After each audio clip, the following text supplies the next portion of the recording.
Bonjour à tous et bienvenue dans ce nouveau numéro de Qui l'eût cru. Aujourd'hui, on s'intéresse à la mythologie grecque. La déesse Aphrodite est née des parties génitales du dieu Ouranos, coupées et tombée dans la mer.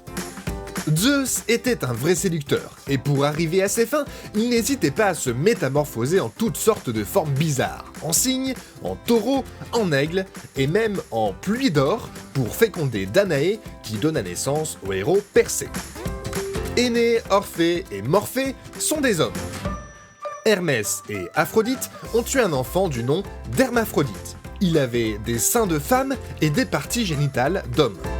Les Champs-Élysées, ce n'est pas seulement la plus belle avenue du monde, c'est aussi une partie des enfers grecs, dans laquelle les plus valeureux guerriers se retrouvaient après la mort. La boîte de Pandore ressemblait à une jarre.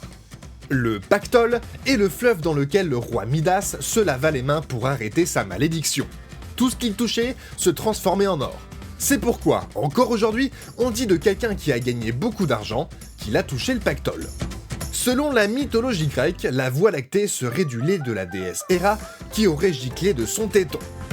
Le mot panique vient du dieu Pan, une divinité au buste et à la tête d'homme et au corps de chèvre. Ce dieu avait surtout un appétit sexuel démesuré.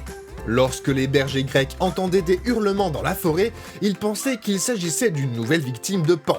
Et c'est pour ça que l'on parle encore aujourd'hui de peur panique. Voilà, Qui l'eût cru, c'est terminé pour aujourd'hui. On se retrouve très vite pour un prochain numéro. Et d'ici là, restez curieux.